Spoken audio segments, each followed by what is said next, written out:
evening, everybody. We're going to go ahead and get started. I'm just going to do a quick introduction and a couple of housekeeping items. First and foremost, I want to say thank you for dealing with a little bit of a minor inconvenience of the heat. If the air conditioner is on, it is starting to cool off, so thank you for your patience. We have water outside, please help yourself. As you know, we do have exits to the back and exits over here. The ADA ramp is over, if you go right to the right where the food is, and then to the left of where the food is, that's where the ramp is located if you need ADA. On that note, I want to welcome everybody. We're going to go ahead and get started. I want to introduce Senator Robert Martwick of the 10th District.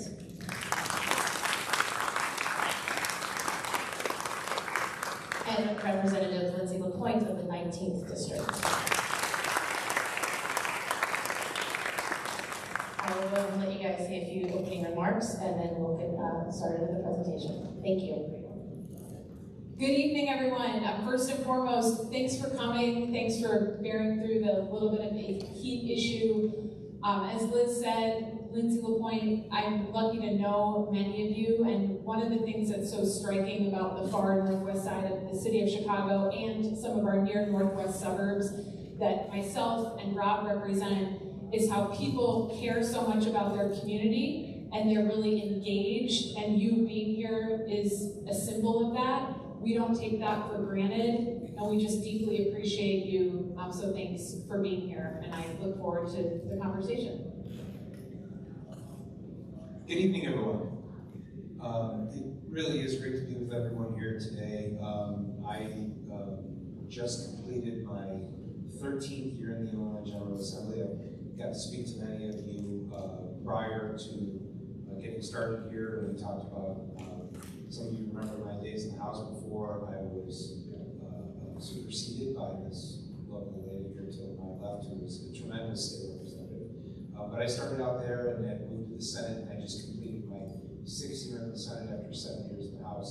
And I have to tell you, it is the most amazing privilege and awesome responsibility to do the work that we are so lucky to be able to do. Lindsey represents 108,000 people. I represent twice that, 216,000 people. And when we go down there, one of the things I can say about my friend Representative LaPointe is that we love the work that we do, but it's not so much the title or the office, but it is that privilege of having the opportunity to be able to shape a state that delivers for the people of our neighborhoods, our friends, our families, our neighbors, our constituents, our school children, our parks, to be able to create a community, a county, a city, a state, and a country ultimately that works for us. And it is, again, it's just an awesome responsibility, but it is an amazing privilege. So thank you for joining us today to talk about the work that we've done. It was an interesting year, and I look forward to recapping it and taking lots of questions from you. Thank you.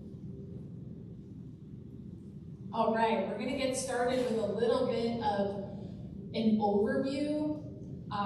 As Rob said, he's been in 13 years, and I have been in almost 6 years, so we make a really good team in terms of what we focus on and how we collaborate.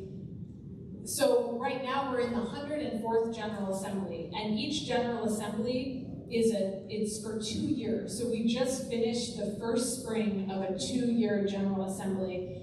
And why that's important is because for all of those more than 6,700 bills that were introduced, and as you can see, only 434 passed, all the bills that didn't pass are not dead, because we have a whole second year of the 104th General Assembly to keep working on the bills that we really care about, that we know you care about them a lot as well. Rob and I are generally in Springfield more or less late January through the end of May, 3 days a week, and then when we get into May, we're closer to 5 days a week, but otherwise we live here in the neighborhood. I live by Six Corners, Rob lives in Portage Park by Montrose and Central. I do want to share kind of what's our purview. We are state legislators, right? So we vote on state laws and the state budget, And our teams do services for all of you that are interlaced with state agencies. So if you ever need information from state government or you hit a wall, you need help, our teams and us will help you with any state agencies that you need help with. At this point in the game, with Rob's tenure of 13 years, mine of almost 6, we're somewhat specialized. Like as legislators, we're always generalists, and you're gonna hear about a whole bunch of issues, but Rob and I are both committee chairs. I'm the chair of the Mental Health and Addiction Committee in the House, which makes sense for me because I'm a social worker. Rob is the chair of the Pension Committee, does a lot of work on pensions, does a lot of work on economic stability and economic equity. So that's where we're specialized, and each of us are the chair of a committee, and each of us are on like 5 committees total. And so we get to dig in onto specific issues, but I really wanted to orient to the high number of bills that are introduced and the smaller number of bills that are actually passed. Yes, and that is a good point and a good segue. You know, at least it's supposed to work this way. The wheels of democracy are supposed to turn slowly. So you see the over 6,000 bills filed and only 400 passed. There is supposed to be a thoughtful, deliberative process where we discuss, where we debate, where we vote on things. And not everything gets done right away. Some things take time. Most of the stuff that I've done has taken quite a long period of time to get passed. But that, if it's worth doing, you keep at it until you get it done. So we're going to run through some stuff, and I'm going to stand up and move over. I just feel better on my feet. So I'm going to move over here and get a chance to chat with you a little bit while I'm standing. We're going to be referring to this a lot, but we're going to run through these sorts of things. So take some mental notes. If you have questions later, we'll be happy to. But we don't want to go ad nauseum through this presentation. We'll hit the high points, and then we can come back and answer questions. So education is one of the most important things that we do. For many of you, you're probably aware, or maybe you're aware, maybe you're not. One of my big initiatives that I ran on back in 2012 was creating an elected representative school board for the Chicago Public Schools. I believe in democracy. I believe that if you're going to spend money on something so essential like education, we should have the ability to weigh in. You'll hear a lot of news stories about, oh my God, what a nightmare the Chicago Public Schools is. And I say, that's exactly how democracy is supposed to work, right? Again, discussion, debate, dissent, and votes, right? And you live with the outcome. And right now we're having that sort of thoughtful debate at the school board process. The only reason that it is so foreign to us is because we're not used to that. But it is democracy and it's working really well. That being said, from the state level, what we do is an awful lot of funding education. So we're going to run through some of this stuff. So a couple of highlights of what we did relating to education. The first is that Public University Direct Admission Program Act. And it creates a direct admissions program to public universities and community colleges, easing the application for high school seniors and community college students. So if you are an Illinois student, there is a process where you can have direct admission to college to our state universities and our community colleges without having to go through that burdensome process. The Student Investment Account Act empowers student loan borrowers to consolidate their loans into one loan with a low interest. Again, we all know there's been so much politics surrounding student loan debt, but it's one of those things where the cost of a college degree shot up. So many students were buried with loans, and they got caught in these loan scams, and they can never get out of them. People are dying, never having repaid their student loans. So this is a way of acknowledging those challenges and giving people a lifeline out of that, while still allowing them to live up to their obligations. HB 3096, this is beginning with 2025-2026 school year. Every high school will have at least one member of their staff as a contact for the FAFSA, which is student loans. Again, helping students be able to more readily access the resources that are there for them, right? One of the biggest problems with government is that there's so many government programs that can help people, and yet people don't know how to access them. So this is a way of getting that directly to them. Budget investments, and again, this is probably one of the most important things we do, is we commit money to education. That first line, $307 million increase for evidence-based funding. This is really good. really bad. So I'll give you both sides, okay? In 2017, we revamped the way that we fund education to create more equity, to make sure that because people grew up in poor neighborhoods, that they were not, those students, those children, were not denied resources they needed to have a minimally sufficient education. That was a real problem in Illinois. We were also 50th, 49th or 50th in the country in terms of state support for education. So in 2017, we committed to this new evidence-based funding model, which changed the way that we fund schools, and it came with a commitment to increase funding every year. We have added more than $2 billion in funding to education, which does two things. Number one, it provides those resources to our students that need them, and number two, it begins to relieve the burden on property taxes. As more and more state funding goes into the equation, less pressure on the property taxes. It's a great thing. So why is it good, why is it bad? It's another $307 billion, that's wonderful. The bad side of it is that we started in 2017, 8 years ago, with $350 million. So we need to increase that number, not decrease that number, but that is one of the casualties of this difficult budget. Additionally, we added another, this is all good, another $10 million in MAP grants. We now have $721 million a year going towards MAP grants to allow our students, middle class, working poor, to be able to afford college. Over 162,000, almost 163,000 students now qualify for MAP grants. And let me tell you what, this is a great one. During the budget in past years under Governor Rauner, we had 2 years of zero. Zero. We destroyed dreams, we destroyed futures. Now we're living up to our commitment, a really good thing. $1.3 million investment in career and vocational programming in K-12 schools. This is wonderful. We know about this. Not everyone, we don't need everyone in high school to become a future doctor or lawyer or scientist. There are all sorts of careers that people need to do. Career and vocational programming is a great way to take those students and give them some direction towards where they might want to go with their lives. $748 million in Smart Start Early Childhood Block Grants. Again, this is one of the great investments, right? This is one of the things that everyone agrees on, Democrats and Republicans alike. Early childhood, if you invest $1 in early childhood, you get $17 out of the back end by improving outcomes for children who might otherwise, if you give them those resources early, when they're in their developmental stages, you can really make a difference. So this is a big commitment of the governors and of the General Assembly, and we're happy to live up to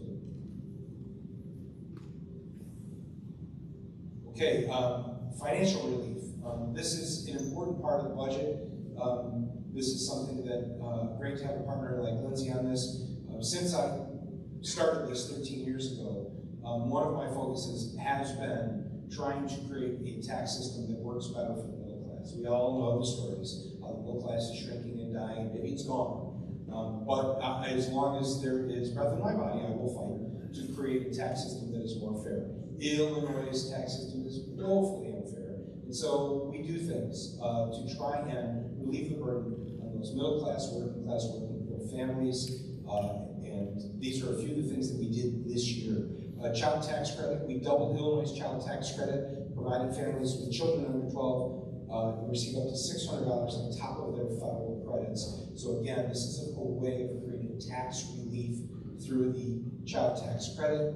Child care assistance program, again, $777 million. This one makes so much sense. It's amazing. People who can't afford child care wind up quitting jobs to stay home and take care of their children. It makes no economic sense whatsoever. This is one of the best things that we can do, both from a human sense, to help people who need child care, but from an economic sense, it allows people the freedom to get jobs, keep jobs, and be productive members of our society. Post-judgment relief. This updates post-judgment debt collection laws for people facing consumer debt judgments. That sounds like a lot. Bottom line is, who gets into trouble with debt and credit? Middle class, right? Working class, poor. We need credit. Sometimes we have financial trouble and we use something to close the gap. We wind up in trouble. And so we updated these laws. It was done by agreement. It was really good. It improves the standing of the person of the debtor, the person who is facing debt collection. It increases exemptions so that when you go through that process, that legal process where someone's collecting a debt from you, you have greater protections and you walk away with more than you would have otherwise. Court-based rental assistance initiative helps tenants who are in eviction courts due to non-payment of rent. Again, this is one of the great ways that we deal with homelessness. It is, and Lindsey knows more about this than anybody, I should let her answer this, but it is such a quick nexus from eviction to homelessness, right? And so creating a program where we can help people avoid evictions and stay in their homes goes a long way towards saving money, because the programming and the services that we have to provide once someone becomes homeless, not to mention the challenges that they face as human beings, it's so much easier, so much cheaper, and so much more effective to get it on the front end, and so that's a good program. Healthcare, another big thing that we do as state legislators, and we did some pretty big things on healthcare this spring. So one big thing that we did was the Prescription Drug Affordability Act, and that's related to something called pharmacy benefit managers, aka PBMs, and PBMs are basically middlemen in the healthcare industry, and without any guardrails, they actually have the ability to set drug prices. So this bill that we passed lowers, or will, not yet, nothing happens immediately, but has the goal to lower prescription drug costs and really boost up our independent pharmacies across the state. And I'm sure you've seen some of our independent pharmacies have been closing. So the bill regulates PBMs by outlining the deceptive tactics that they have been using. For instance, steering consumers to PBM-affiliated pharmacies. And as you can see up here, part of the bill is about ending the practice of PBMs classifying certain prescriptions as specialty drugs when they're really not. So that's a big one. Another one up here is related to directing our health insurance carriers to far better cover FDA-approved Alzheimer's treatments. The public profile of Alzheimer's is really gaining because it's affecting so many of us. And so this is a really big deal to make sure people can get more coverage from FDA-approved treatments. Next, HB 3637, and some of these, not every bill has a fancy title, as you can see, and some do.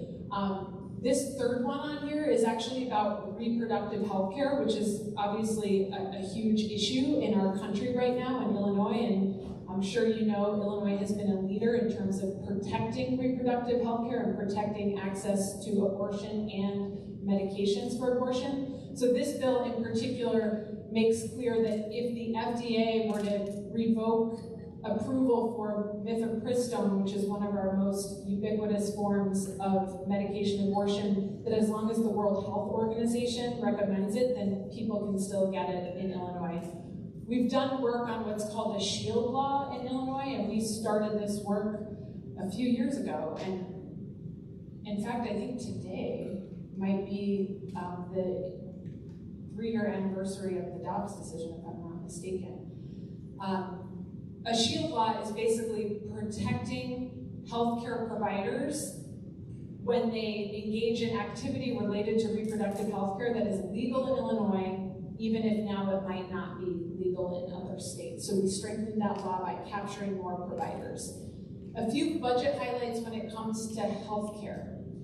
We increased funding for federally qualified health centers by $40 million, and the closest FQHC to our area is at Belmont and Central. It's called Prime Care. I've visited. They're really exceptional. They do medical surge healthcare. They do dental. They also do mental health and addiction work. And our FQHCs are not rolling in the dough, I'll put it like that. They could really use this.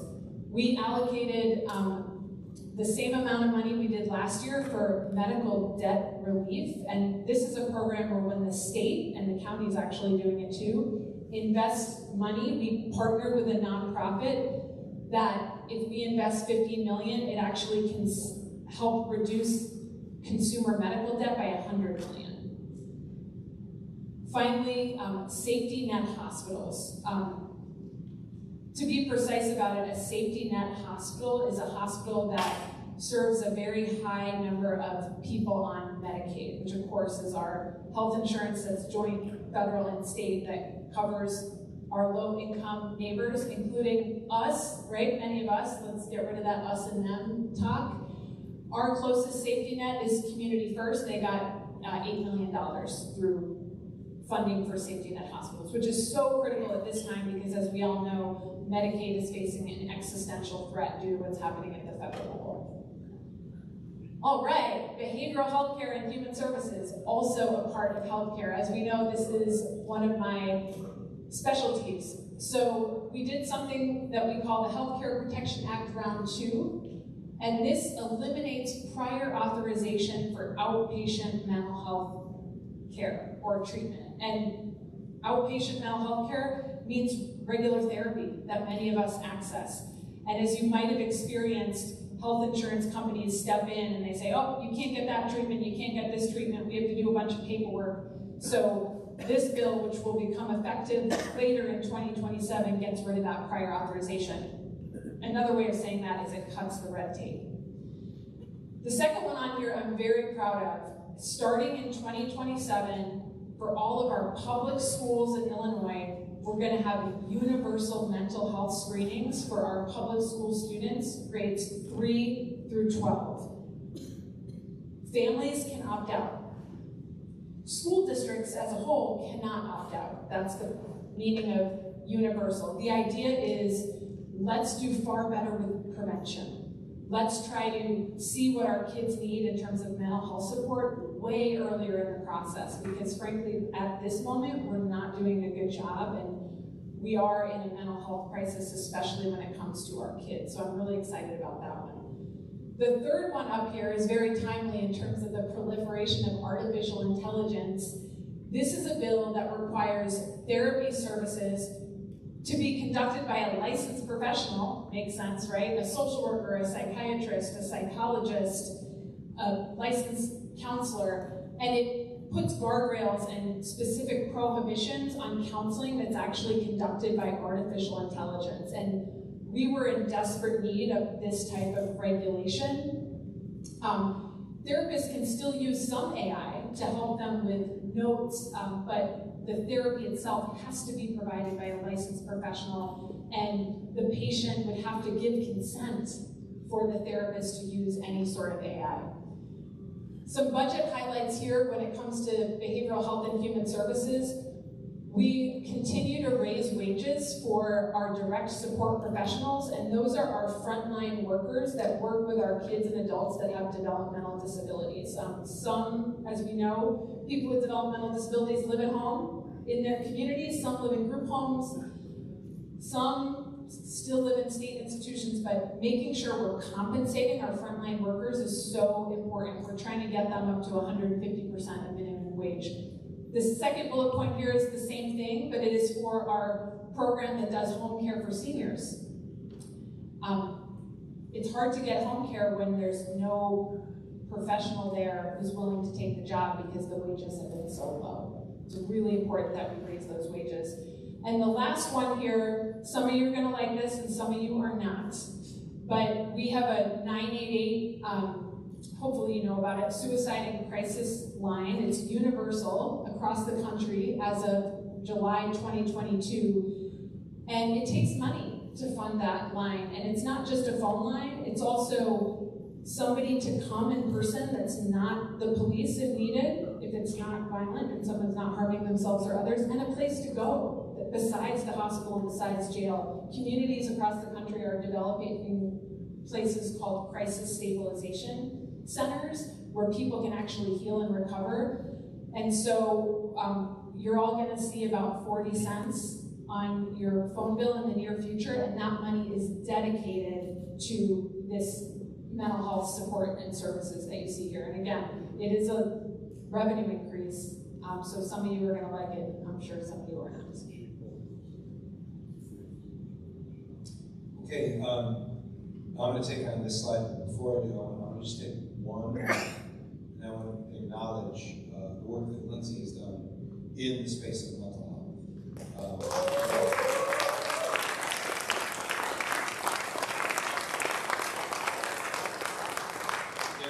We are in sort of an awakening in our country about the importance of mental health, and healthcare. It's a power of healthcare. I have learned so much. I've even had the privilege of passing some legislation related to mental health, but it is following the leadership of Lindsey, who's done so much good work. And every day, she doesn't pass a bill and say, that's good enough for now. She's constantly working to make access to mental health for everyone more accessible, and it's been great to partner with her to provide more mental health awareness and removing the stigma for our most vulnerable populations. We've done work to help, as she said, students, first responders who in Chicago are facing exceptionally high rates of suicide. So being able to remove some of those barriers and provide assistance for them. So I really want to acknowledge what's that was really great. So let's move on to public safety, violence reduction, and first responders. So SB 1953, this is part of our criminal justice reform sort of follow-up. It prohibits the hiring of new police or law enforcement officers without a signed release of personnel records. This is to prevent sort of a situation where we have certain people who maybe were not well suited for the profession. Being a first responder would do something and then they would quit and then immediately get hired somewhere else, and the problems would just keep following them from jurisdiction to jurisdiction. So this is to attend to that. Missing Persons Identification Act requires law enforcement in Illinois to take a report immediately when they are notified of a missing person and enter it into the LEADS database. Again, this is one of those bills that you probably think to yourself, we need a law for that. But again, this is to, we did. And so it's pretty simple. It does what it does, and it's one of those things that really makes you think, why weren't we doing this in the beginning? But sometimes when you have it on the book, you get better outcomes. HB 50 strengthens existing provisions around revoking firearms. The FOID card, if they're deemed to be a clear and present danger. Again, this is a way of, with our FOID card, which is facing some legal challenges right now, but it's a way of being able to use red flag laws when someone is deemed by a court to be a clear and present danger, to be able to get those firearms out of home. These are cases of domestic violence, again, cases where there might be mental health issues involved, to make sure that we don't wind up in those bad situations. And then finally, Safe Gun Storage Act, SB 8.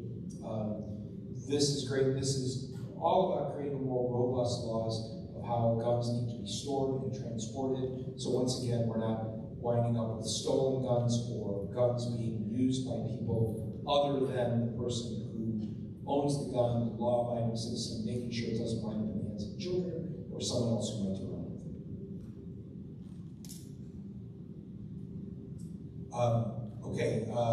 Second page here.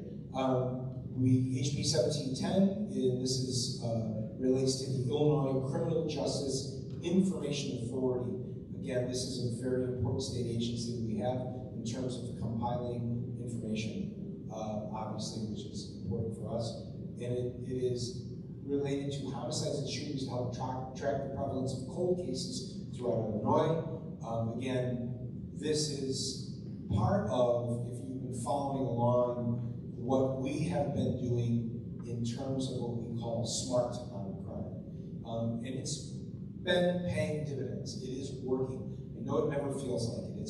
It's always easy to be scared when you live in a big city about what's going on. But crime rates have been dropping. They've been dropping since we have made our investments into things like this down here budget investment, $70 million to reimagine the Reimagine Public Safety Program. This is intervention. This is violence intervention, intervention for at-risk youth, diversion programs, street outreach, these sorts of things that attack the root causes of crime before they happen. Same thing, what we're doing is we are providing alternatives and programming that help people before the crimes happen, and then we're giving, as HB 1710 says, we're giving police officers the resources to solve the crimes when they happen, and it is paying results. Supporting victims of domestic violence. Again, this is about exactly what it says. Streamlining the process of waiving work requirements for victims of domestic violence and receiving support through the Temporary Assistance for Needy Families Program. Again, someone's in that situation and you have an opportunity to intervene, we have to make sure that there are not all sorts of hurdles so that they can get clear of that situation. So that's something good that we did. In addition to the $70 million for Reimagine Public Safety, we created funding to train 100 new state troopers. One of the real problems in Illinois that we've been facing is an inability to hire teachers and first responders. So funding to train 100 new state troopers is really good. And then, of course, $71.5 million for domestic violence services. A real quick thing on public safety that I want to mention. For those of you who live west of Cicero and north of Belmont, which is probably a whole lot of you, you are in the 16th Police District, and we just got a new commander, gosh, about a month ago, Commander Tom Hanrahan, and I've already been interfacing with him at a few different public meetings. We had a coffee, we had a good conversation about policing and mental health. We talked about the crime rates in the 16th District. We both acknowledge that when things happen, it's awful, and perception of crime is real and rocks all of us, but I wanted you to hear it from him through me. In the 16th District in particular, crime is down, so that is a good thing. We all have to stay focused and vigilant on that. Okay, another really important topic, human rights. And these are two really important bills. In particular, I would say at this moment in time, and then there's a lot of uncertainty and instability at the federal level, and many people are feeling uncertain and full of anxiety. So this first bill here, it has a name, Equality for Every Family Act. This bill updates our parentage laws. This is not something I knew a lot about, to be honest, and I learned about it as this bill flowed through committee into the House floor.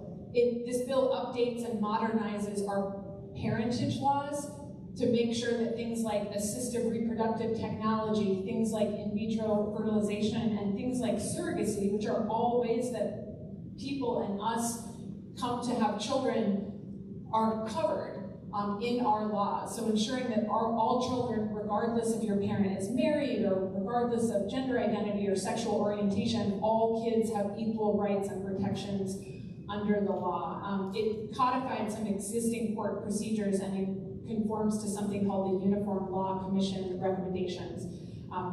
Just an example of how we do lean on bigger national organizations to try to get our laws into much better shape. That's a big win, in particular for our LGBTQ families and anyone who's used assistive reproductive technology to come to the joys of parenting. Safe Schools for All Act. This was led by my colleague, our colleague, Lillian Jimenez, who's from the Humboldt Park area. It affirms a child's right to a free and public education, which we do have now, but it affirms it because we need to do that at this moment, regardless of their actual or perceived immigration status or that of their parents. It prohibits schools from disclosing information about a student's immigration status or the status of a person associated with a child, like a parent. As we know, there's a lot of fear right now when it comes to ICE, when it comes to people being deported for their either real or perceived immigration status. And this really shores up our laws to protect our kids and to direct school districts that they have to do a better job protecting our kids and, importantly, their data. The environment. I know we have many on the far northwest side who care so much about the environment and doing everything we can to reverse climate change. I would say this spring in Springfield wasn't great for the environment. We left a lot of our big priorities on the table, but we will get back to them next spring. So here's a few things that we did do. We did make some changes up at the top, and that was my bill. We made some changes to our state rebates for electric vehicles, which we really needed to do because it was not working for people, frankly, and I've met a bunch of people from Jefferson Park and Portage Park who it wasn't working from. So we put more parameters on the income restrictions to get a state rebate, and we opened up that eligibility window to 6 months. We're just trying to make it easier for people to get rebates, and we are trying to make it so more middle income and lower income folks are the ones getting it. You don't necessarily need a rebate if you're making $250,000 a year. Next, we did a few things related to PFAS. I can't even remember what that stands for. It's like poly blah blah blah something. But PFAS are forever chemicals that are in a bunch of our products, like cookware and some clothing, and even materials that firefighters use all the time. And these are really harmful chemicals that stay in the environment forever, and then they can even stay in our bodies forever, and they're linked to things like cancer and other chronic diseases. So we're beginning to put guardrails, as we should, into law relating to PFAS. One of these bills is about phasing out PFAS in products by 2032. You're going to see a lot of that future stuff in bills like this, because it's hard to ask, our entire supply chain to just turn on a dime in 1 or 2 years.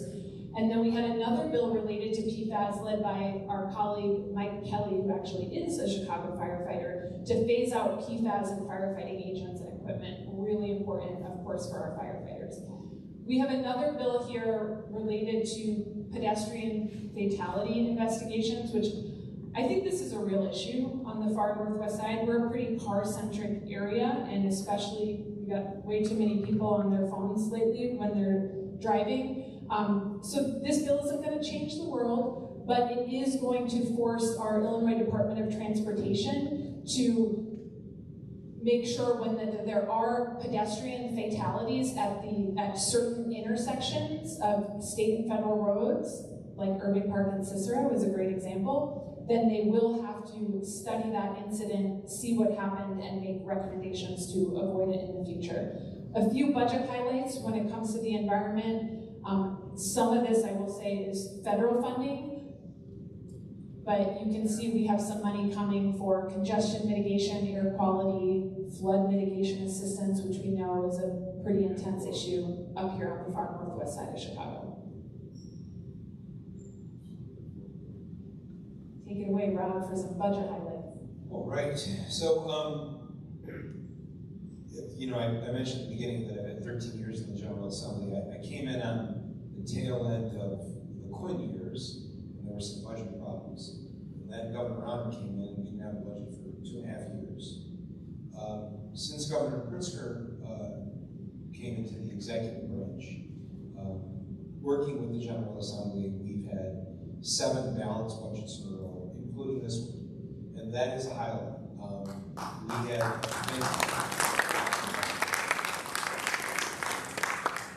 We had 20 successive credit downgrades prior to Governor Pritzker taking office, and working with the General Assembly, balancing our budgets, paying down massive amounts of debt, really righting the financial ship. We've seen 9 successive credit upgrades, and we are now really on our way towards, being in a good situation financially. And it's really important because governments all over our state borrow money. And we borrow money and we pay it back, but it's all our money, right? The government is us. We're the government of the people, by the people, for the people.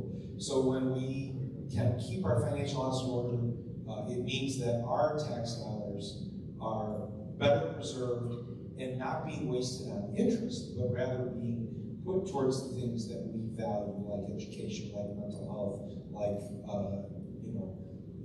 environment, the things that matter to us, where we want those dollars spent, not wasted. So, but this was, of all the years since Governor Pritzker came in, it was a tough year.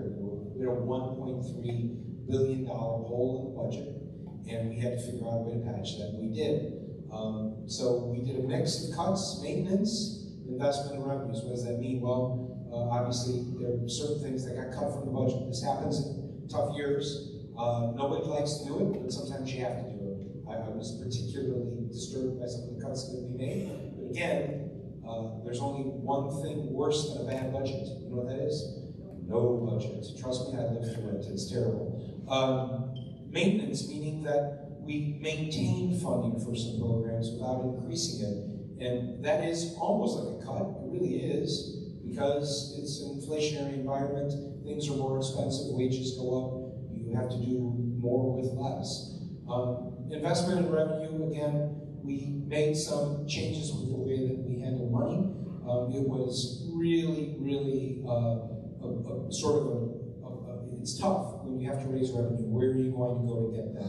It was really important to us that we did not raise revenue across the board for working people that are already overtaxed. And so what we did was, I'm going to talk about this, we run through this, sound investments, full payment of the certified pension contribution, plus an additional $78 million to address the Tier 2 wage base, more on that later. $99 million added to bridge fund for emergencies. So basically what we did was we continued to make sure that we're not kicking the can, we're living up to our commitments, making sure that those fiscal priorities, paying down our pension debt, right? That is the debt that we own in the state, is the debt to our pension systems, making sure that we continue to do that. We were unable to, and this is something I worked on, get the Tier 2 fix across the finish line. Again, as Lindsey said, we're not done, we're still working, but we didn't get it done. But instead of just saying, oh well, we didn't get it done, there's still a cost. Whether you do it or you don't do it, there's still a cost. So that $78 million goes into a fund, and it earns interest so that it stems the cost of the Tier 2 when we do get it done. And then the $99 million to the bridge fund, that again is, we really don't know what it is, how the federal government is going to affect us. If anyone knows, please let us know. It's a little chaotic right now, and so there's lots of threats, there's lots of changes, there's lots of talk of funding changes, and so the bridge program helps us to be able to deal with that when those things happen. We did make almost $750 million in cuts, $193 million in operational cuts. This is the executive branch. This is the governor. We went to the governor and said, yep, it's been a good 6 years. It's been austerity, but you got to tighten your belt in the way that you deliver those services. We accomplished $193 million in operational, $44 million in programmatic, $46 million in constitutional officer efficiencies. Again, these are the other constitutional officers, treasurers, secretary of state, finding cuts in their budgets, tightening their belts to live within their means. This is the one, the last one is the biggest one, $330 million in cuts to healthcare benefits to immigrant adults program. This is something HBIA that we started a couple of years ago to make sure that undocumented immigrants who had healthcare needs had the most basic minimal coverage through HBIA. We all know what's going on in the federal government. We had to make cuts. This is a cut that we made. I will say this, and we can discuss it ad nauseum, and maybe even after the program's over if you want to. I really do believe, again, you have to make tough decisions. You don't get to pick and choose.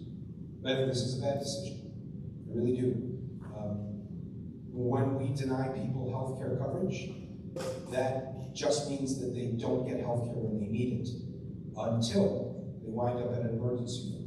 When they wind up in an emergency room and they are very, very, very ill and need very intensive care, those hospitals do not say, oh, no health insurance? Oh, push them out on the sidewalk. They don't do that. They treat them. So you think to yourself, well, the hospital eats the cost of that then, right? Wrong. They bill the insurance company. They raise everybody else's charges to the insurance company. So then the insurance company has to eat the care for those undocumented people, right? Wrong. They pass it on to us through higher insurance rates. So this was not a smart use of our money, but as I mentioned, the federal government's a little chaotic right now. It's heartless, and it's dumb, but it's what we did. $330 million in cuts. $1.026 billion in new revenue. I talked about this. We're not raising your taxes. Okay? It's amazing, and I guess I don't mind so much, but I guess I do, but there's a bit of a game, right?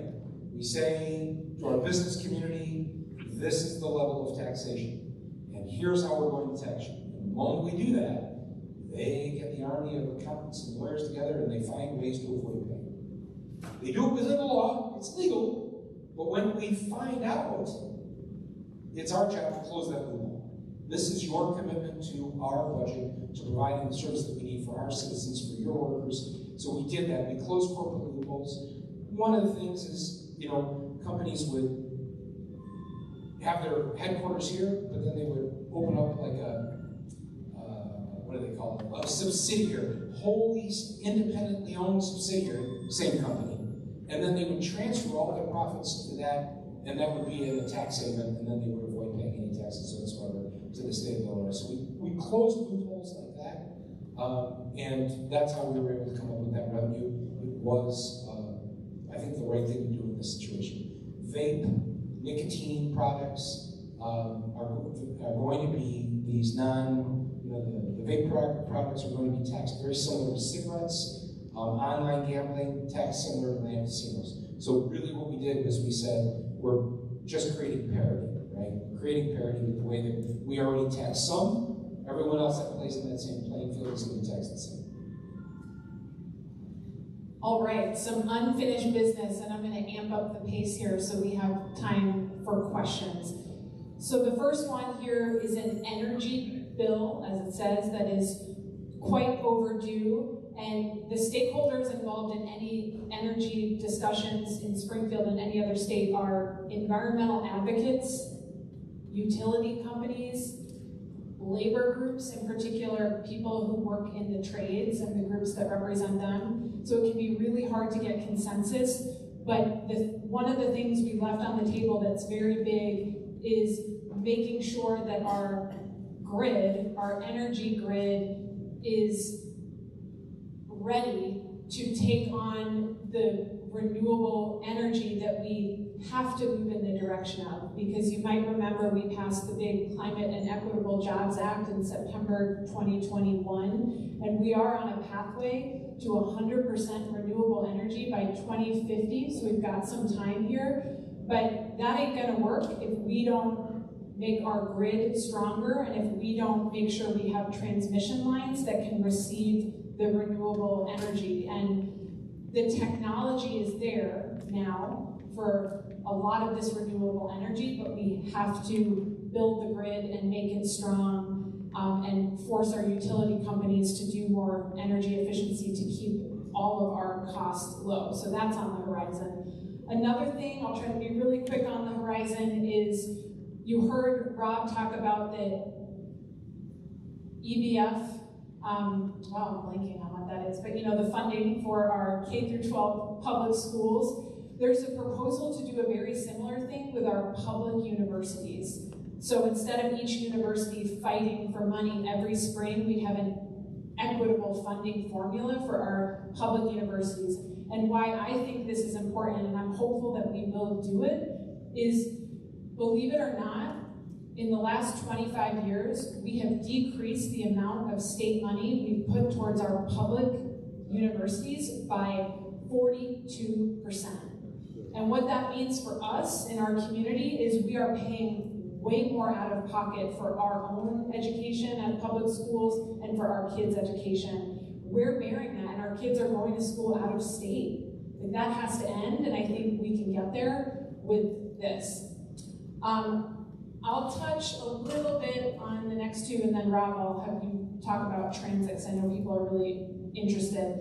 Protecting Illinois from federal cuts to funding and services. We've already done some really good stuff. It's not all about funding either. I talked about reproductive health care and the SHIELD laws, and you saw some changes to our parentage laws and safe schools. The really, really big thing hanging over our head is potential cuts to Medicaid. And the federal government actually sends Illinois $21 billion a year in Medicaid dollars. Our entire state general revenue fund budget is only $55 billion, so that is just a huge chunk of money. And as we know, the US House has passed a quote-unquote big, beautiful bill that passed by just one vote.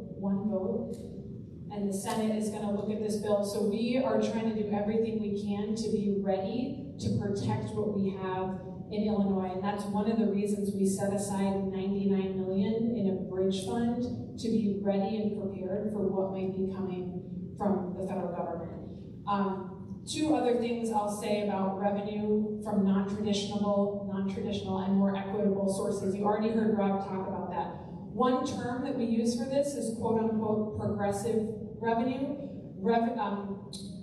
Revenue is another word for taxes, right? So how do we create a tax system that makes the people and the industries that are making the most money pay a higher percentage of their income in taxes, whereas what we have now in Illinois is low-income people and the middle class are paying a very high percentage of their income in taxes. And in fact, Illinois is the 8th most regressive tax state, which means we're doing it the wrong way. There are new industries. Think about digital ads.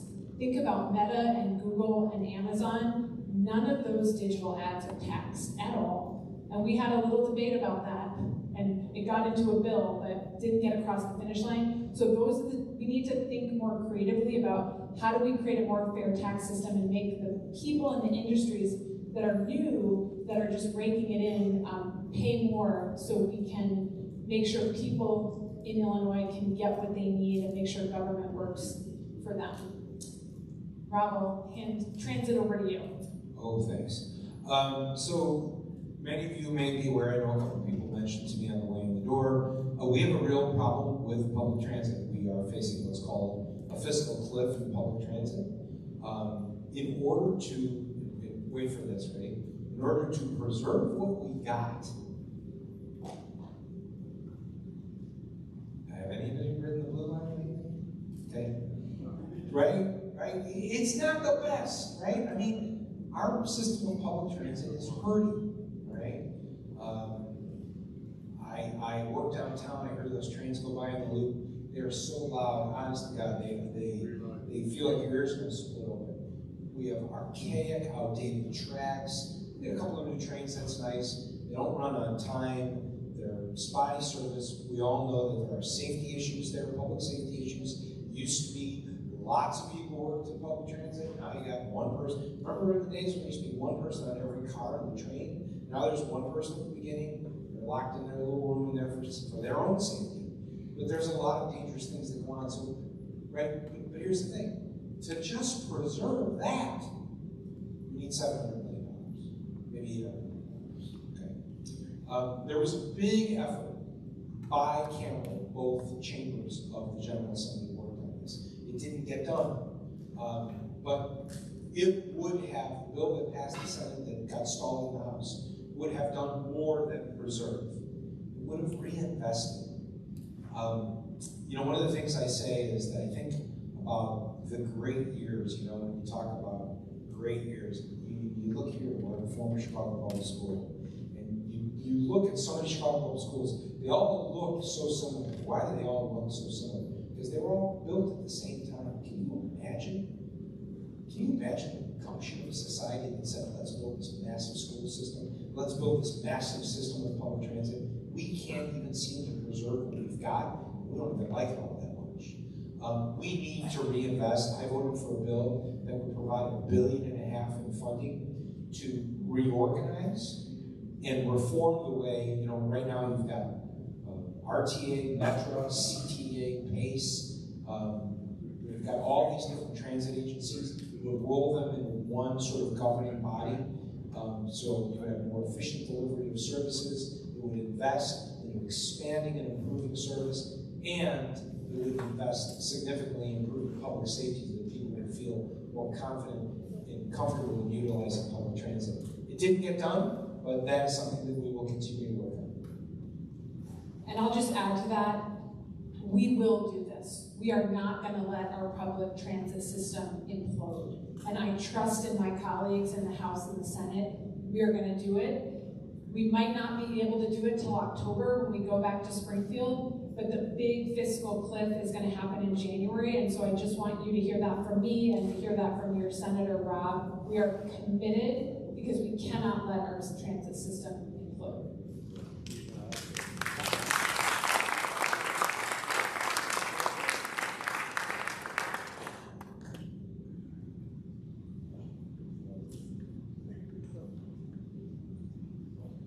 All right, I was told that we're gonna stop at this slide. We're gonna go to Q&A.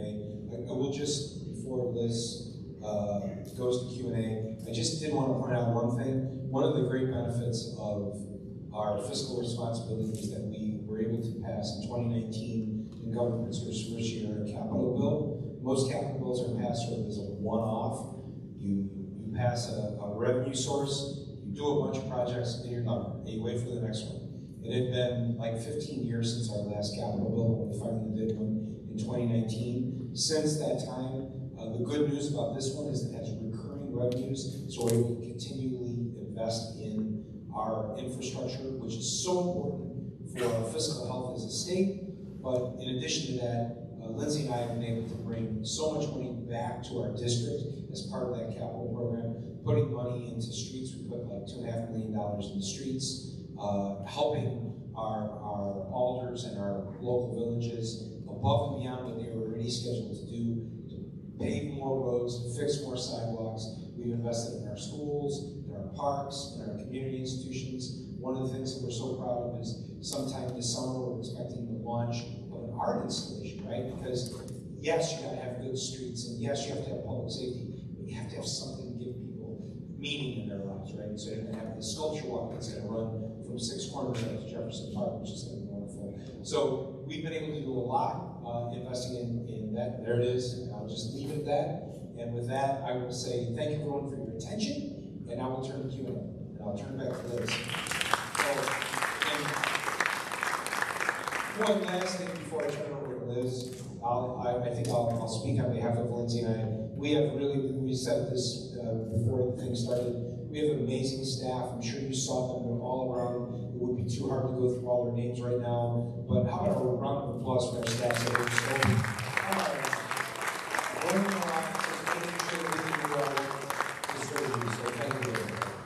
Thank you. First of all, again, we do understand the heat, so we want to say thank you for being patient with us and for sticking around for the question and answer session. But yeah, it's getting better. Good, fantastic. It's just it's a little tropical today, so thank you for sticking around. On this, we're going to go ahead and start on the question and answers section of our town hall today. All right. Can you guys hear me okay? Great. All right. I am going to start with a question directed for Senator Robert Martwick. What are the projected financial impacts over the next 10 years of police and fire pension changes? You championed it, why financial prudence prioritized above everything else except when it involves the police? Complex question. I'll answer the back end first. The financial prudence never takes a backseat. And one of the biggest, when it comes to pensions, which is something I work on quite a bit, one of the big mistakes that people make when they analyze changes to pensions is that they think there's a cost to doing something versus not doing something, and the assumption is that not doing something it costs zero. That's not the case. We have federal requirements for minimum pension benefits that when we did reforms back in 2010, we actually put our benefit levels below what is federally mandated. And the result of that could be very, very expensive lawsuits, the results of which so this is called safe harbor.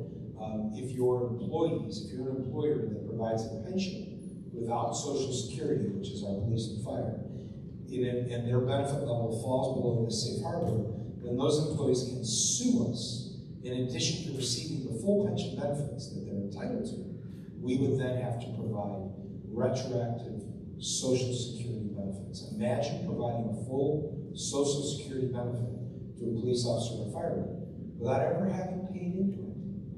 And that would be a very, very expensive thing. And so we did some changes to Chicago Police and Fire. 6 years ago, we did changes to downstate police and fire. We made changes to their benefit levels to make them compliant with what we call safe harbor. And so this year, 6 years ago, that benefit was promised by the governor to Chicago Police and Fire. They were left out of that bill. it was supposed to be delivered within the next year, year and a half. It took 6 years. I'm the person who carried the bill that lives up to that promise to make sure that their benefit levels are equivalent to people who work in much less dangerous environments and satisfies that safe harbor requirement that would otherwise consider. Thank you. And also, just really quickly, these questions, they come from our constituents. If you have a question or have further follow-up, we have put our information everywhere available. Please don't hesitate to follow up with these questions via email or call our office or stop by. So the card's all throughout there. Please take it with you. All right, the second question is for Representative LaPointe. How will Karina's law be implemented in Chicago, and what additional measures are being considered to address gun violence in the city? That's a really good question. Hopefully some of you have heard of Karina's law, and this is a bill that we passed into law, I believe in January in our lame duck session 6 or 7 months ago. And it's related to people who perpetrate domestic violence, who have an order of protection taken out against them, who are also legal gun owners, because that unfortunately happens far, far too often. And when we do nothing to address it, it ends in homicide of a domestic violence victim, often someone who's been enduring domestic violence and trauma for a very long time. And so with this bill, we made it so local law enforcement, if an order of protection is taken out against someone who has a void card, they're not allowed to have that gun. And it's not necessarily going to be taken away forever, but it is going to be taken away for a period of time.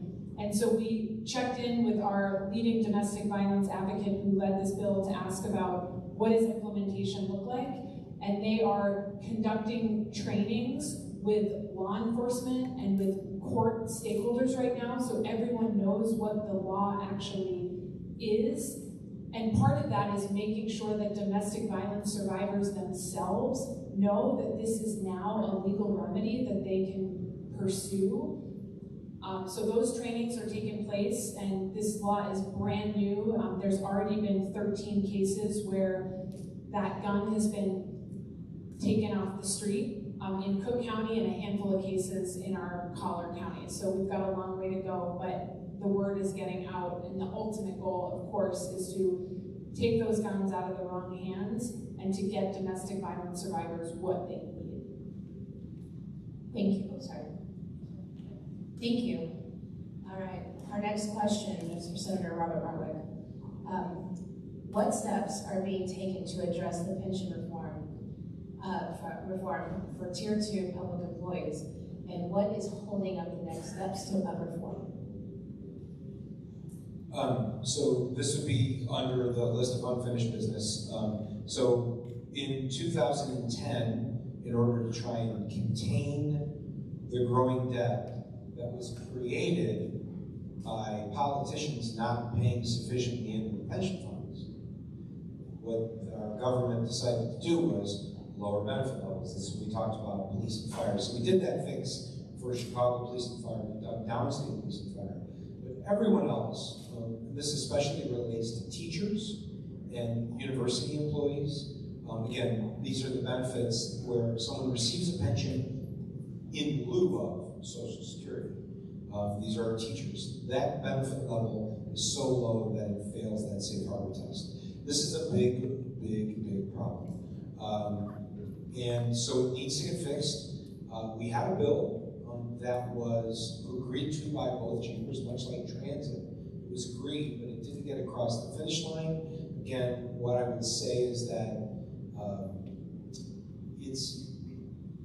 I think if I could speculate that there is a lot of concern about making commitments to finances, even though we need to do them.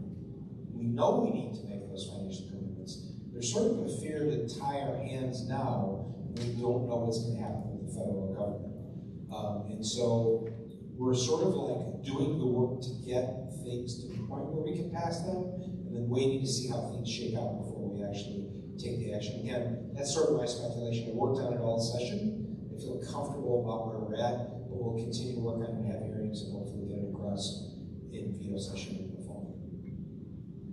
Thank you. This question is directed for Representative Lindsey LaPointe. What plans are in place to protect funding for Medicaid and ACA subsidies in Illinois?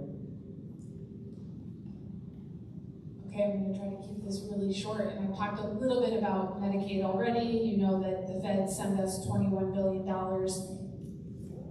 This is not just an Illinois issue.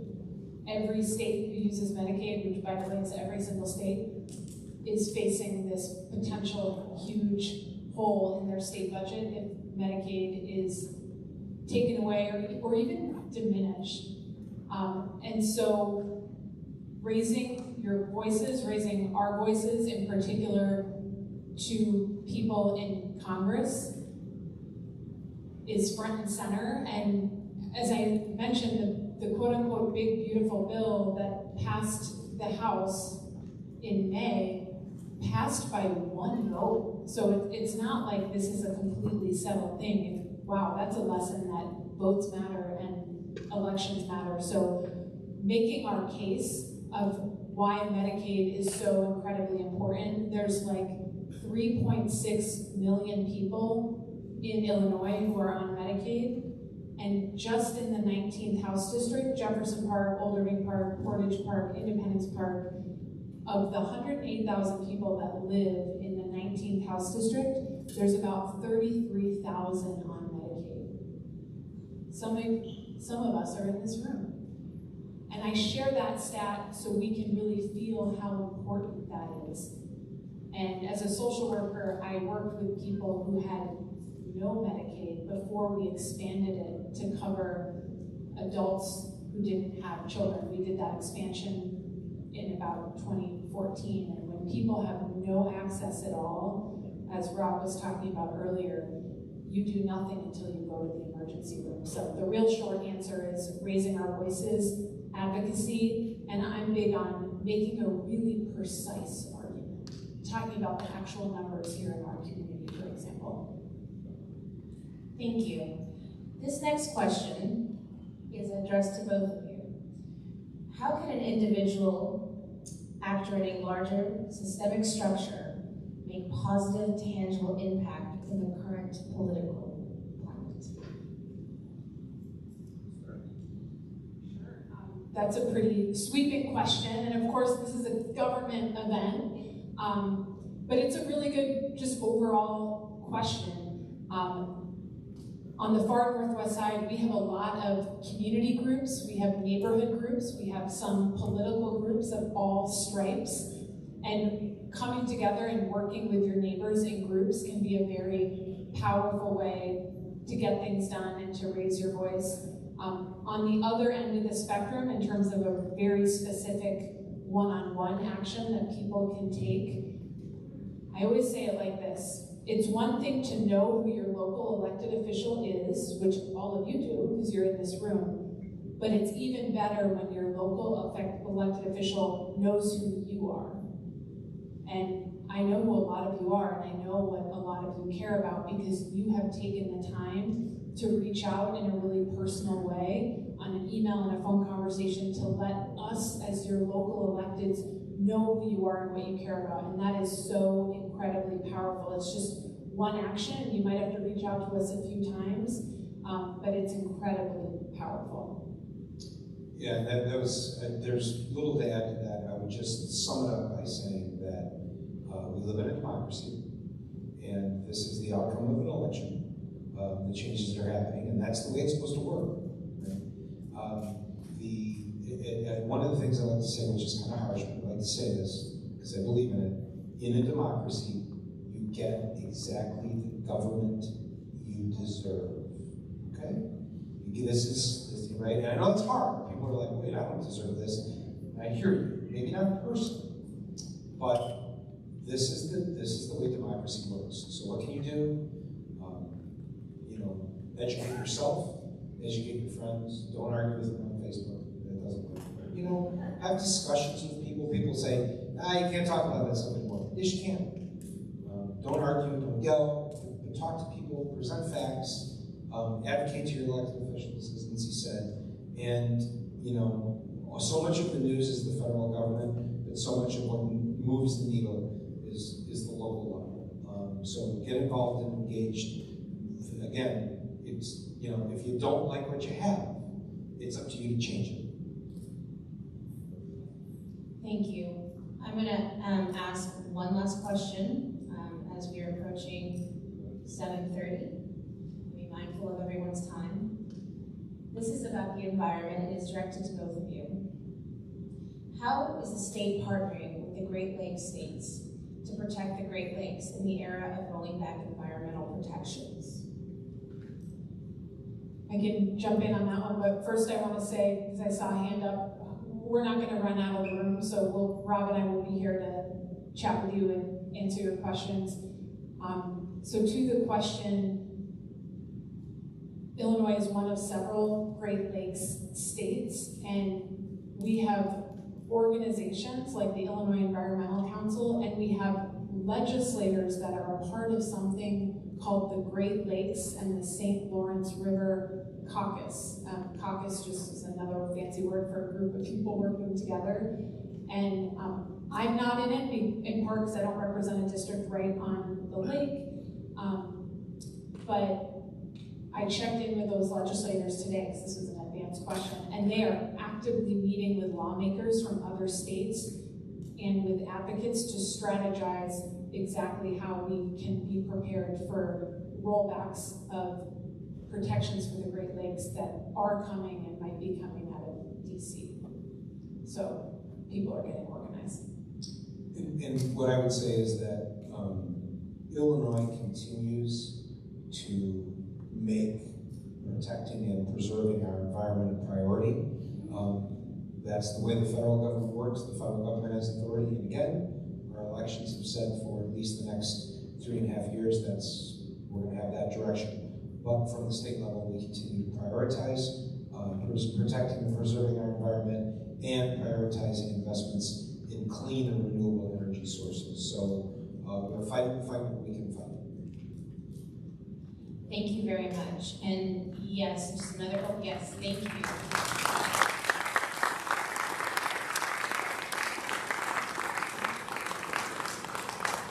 Senator Robert Martwick and Representative Lindsey LaPointe, again, they will be staying around.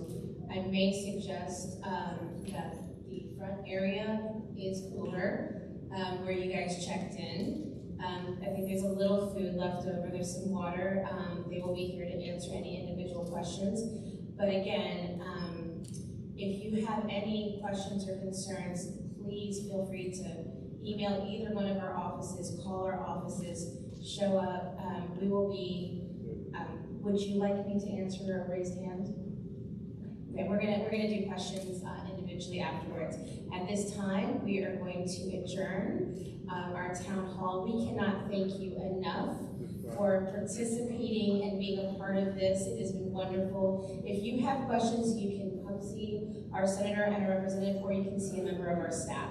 Thank you so much for coming tonight. Thank you, everyone.